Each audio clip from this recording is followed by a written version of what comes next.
دوسرا مسئلہ ہے شرک کا. اللہ رب العزت کی ذات اور صفات میں آپ دوسرے کو شریک ٹھہرا رہے ہیں.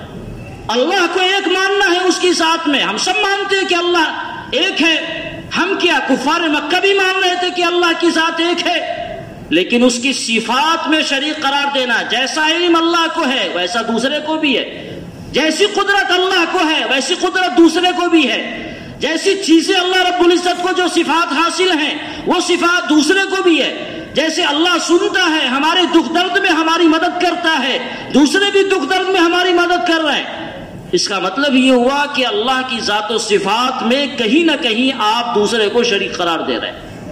اور شرک اور کفر میں سے کوئی بھی معاملہ آئے گا تو وحدانیت پر ہتھوڑے پڑتے ہیں, اور وحدانیت پر جب ذرہ برابر بھی ہتھوڑا چلے گا تو وہ بڑا باغیرت ہے, وہ برداشت نہیں کرتا.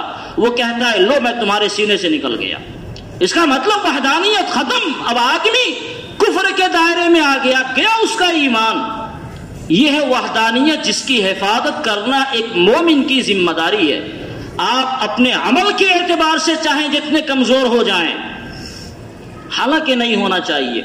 نماز نہیں پڑھتے ہیں, حالانکہ نماز کی پابندی کرنی چاہیے, ہے یہ گناہ کا کام.